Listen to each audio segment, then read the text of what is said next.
Ever get the feeling like you're only getting a glimpse of what's really going on inside someone's head? Mm, Like, what if the quiet ones are actually the loudest? right. Well, that's the kind of unsettling territory we're wading into today.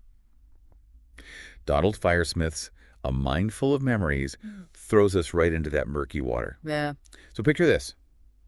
John Miller, lying in a nursing home, completely unresponsive to the world around him. Hmm. 8 years, gone, just like that.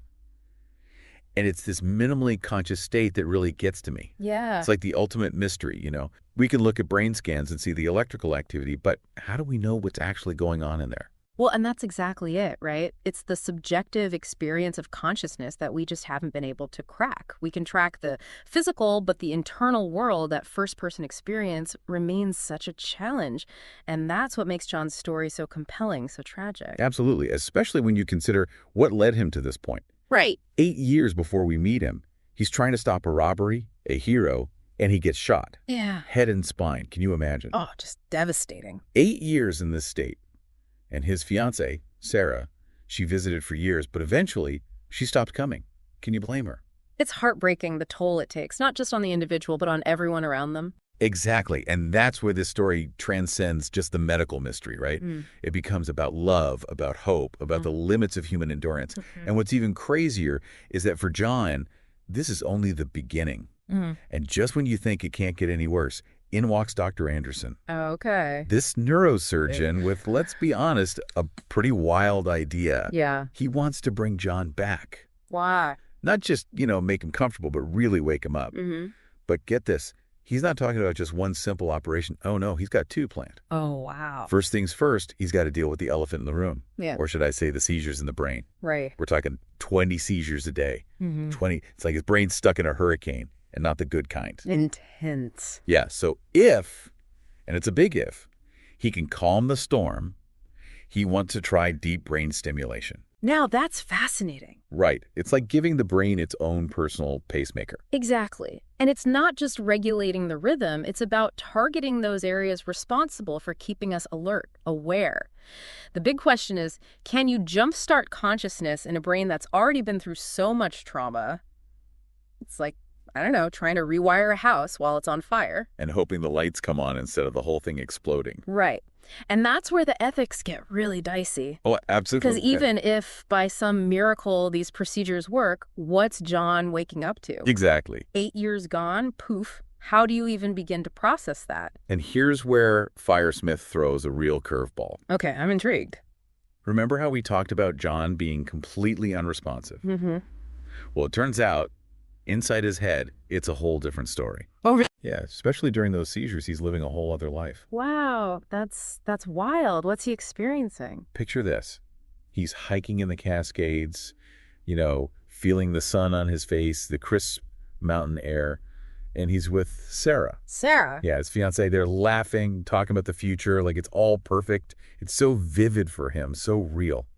So he's having these incredibly detailed memories while he's in this state. Exactly. And in a way, for him, they are real. It's his brain trying to cope with the trauma, clinging to these fabricated memories as a lifeline. That's both heartbreaking and fascinating. I mean, it makes you wonder about the power of the brain to create its own reality, even if it's based on, well, nothing. Right. It's like his mind is a fortress, and these memories are the only defenses it has left. Exactly. And it makes sense, from a neurological perspective.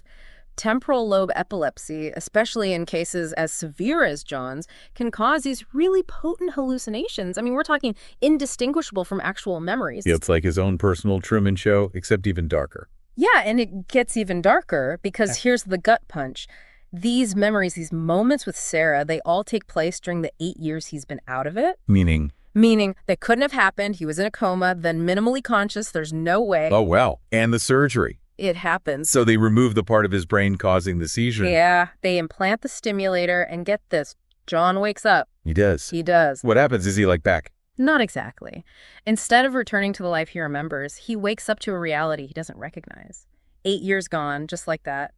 Imagine the disorientation, the confusion. It's like waking up from a dream, except the dream was 8 years long and the reality is the nightmare. Exactly. And John, he starts asking for Sarah. His voice, it's hoarse, barely there. He's desperate, but the doctor, he has to tell him the truth. Sarah is gone. It's been 8 years. Those memories, the ones that felt so real, they were just hallucinations. That's brutal. It is.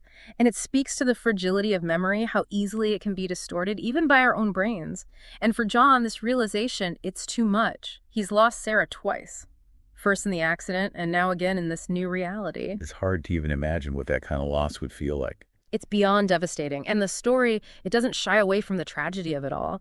John, unable to reconcile the life he remembers with the reality he's facing, he dies just weeks after waking up. Wow. Firesmith doesn't pull any punches, does he? I mean, this whole story, it's a gut punch. Yeah. It makes you think about reality, about memory, about the choices we make, even when we're not really making choices at all. Right. It's easy to think of memory as this infallible record of our lives, but a mind full of memories, it throws that out the window.